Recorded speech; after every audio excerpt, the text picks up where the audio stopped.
You're in your 20s, 30s, or 40s, and you've just discovered that your social life is almost non existent. Join the party.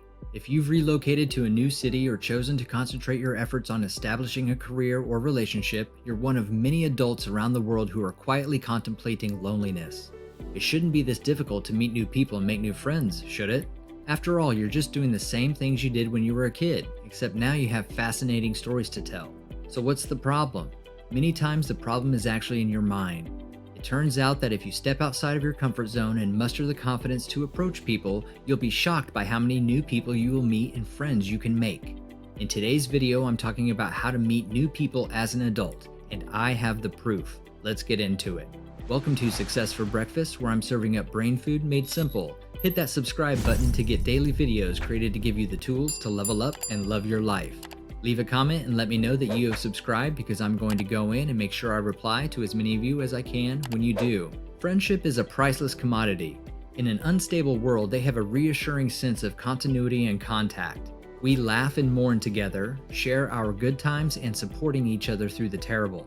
However, one key characteristic of friendship is that it's entirely voluntary. We are not married by contract, blood, or monthly deposits into our bank accounts. It is a relationship of great liberty, one that we keep just because we want to. But the drawback to all this freedom, this lack of formal engagement, is that friendships sometimes fall by the wayside. Our adult lives may become a flood of commitments, from children to partners to ailing parents or work hours that invade our free time.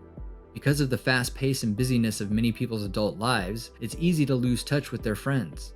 A study conducted by the Dutch sociologist Gerald Mollenhorst discovered that on average, people lost contact with half of their closest friends over a 7-year period. What's really concerning is that many of us seem to be losing friends faster than we can replace them. If we're not careful, we will spend our adult lives alone. This is a scenario that can be avoided. Friends are not only a wonderful source of entertainment and purpose in life, but studies show that without them, we are at a higher risk of feeling depressed. It's telling that psychologists discovered a crucial difference between the most miserable and most happy people in their research titled Very Happy People, and it was how socially connected everyone is. Friends provide us with so much, which is why we must prioritize making them. Making more friends as an adult would require some serious effort on your part. In principle, it's an exciting challenge, but one of the first challenges you'll face is getting enough confidence. Putting yourself out there, particularly if you're naturally shy, can be intimidating, causing fears of rejection. So what can you do about it? The first way to meet new people as an adult is by assuming people already like you. This attitude has a self-fulfilling quality to it. In the 1980s, an American study found that volunteers who were led to believe that an interaction partner liked them began to behave in ways that increased the likelihood of this expectation coming true. They spoke more about themselves, disagreed less, and had a more optimistic attitude. This implies that if you approach social interactions with a positive outlook, knowing people like you, it is more likely that this will be the case. Of course, you might be hesitant to say that others like you because you don't believe it. If any of this describes you, you may take relief in research that showed that strangers like us more than we realize. Erica J. Boothby of Cornell University and Colleges conducted the study by making pairs of strangers talk for 5 minutes, rating how much they liked their contact partner and estimating how much their partner liked them.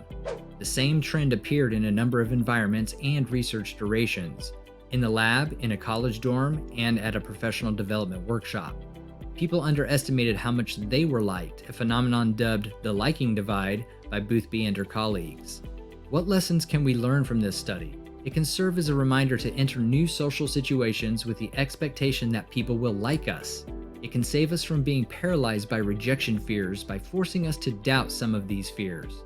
Try focusing on your internal conversation or your self-talk, which could be making somewhat pessimistic assumptions about how others would respond to you.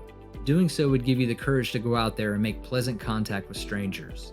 If you've enjoyed this video so far, please show your appreciation by clicking the like button. That tells YouTube that you believe other people should see this video as well. The second way is to simply initiate. Start a conversation with a stranger. To accept the impact of initiating, you must let go of the myth that friendship occurs naturally. Rather than passively waiting, you must accept responsibility. But it's not about making an appearance. It's saying hello when you get there.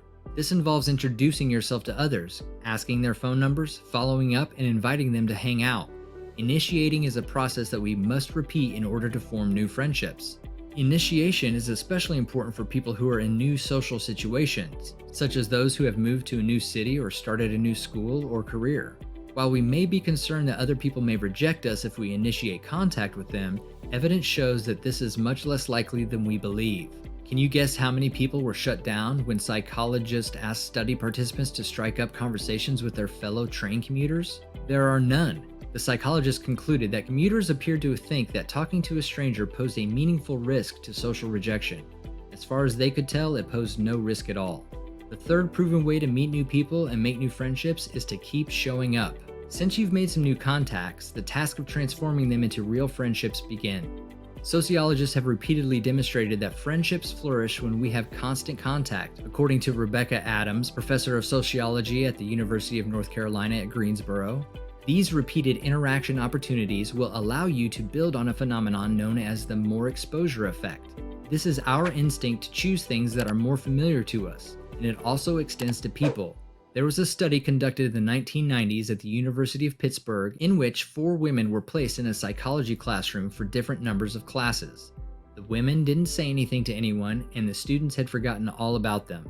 The researchers showed the students pictures of the women at the end of the semester and asked which one they favored. Women who attended the most classes were liked the best, while those who attended the fewest classes were liked the least. Presumably because greater familiarity, even on a subconscious level, improves likability. The discovery demonstrates the social influence of simply turning up and being there. The takeaway here is that if you want to make friends, you must make a commitment to showing up somewhere for a few months. If you go to one thing, feel awkward, and then leave, you are underselling yourself. If you stick with it, you'll feel more at ease, get to know people better, and, due in part to the sheer exposure effect, they'll come to like you more over time. You need to get through the initial awkwardness and continue to try because it will not be uncomfortable for long. When you reach out, you could just make someone's day, and that might be the start of a long-lasting friendship. Make the first step toward meeting new people and making new friends. When you try out some of these new people meeting ideas, keep in mind that you'll have to push through some discomfort when you put yourself out there. You'll need to introduce yourself, start a conversation, or arrange a meeting. Even so, it can take some time to find your tribe of new friends who are welcoming and helpful. You can't build a friendship with anyone until you go through the developing stage, which can be uncomfortable and stiff at first. Building trust, a sense of belonging, and camaraderie will take time, but that doesn't mean you can't have a good time in the meantime. The more you put yourself out there in social situations, the more likely it is that you'll meet interesting, fun new people who will change your life, even if they don't end up being your best friend. You've got this, now go get it done. Grab yourself some more brain food to help you level up and love your life, and click on one of the videos on your screen right now.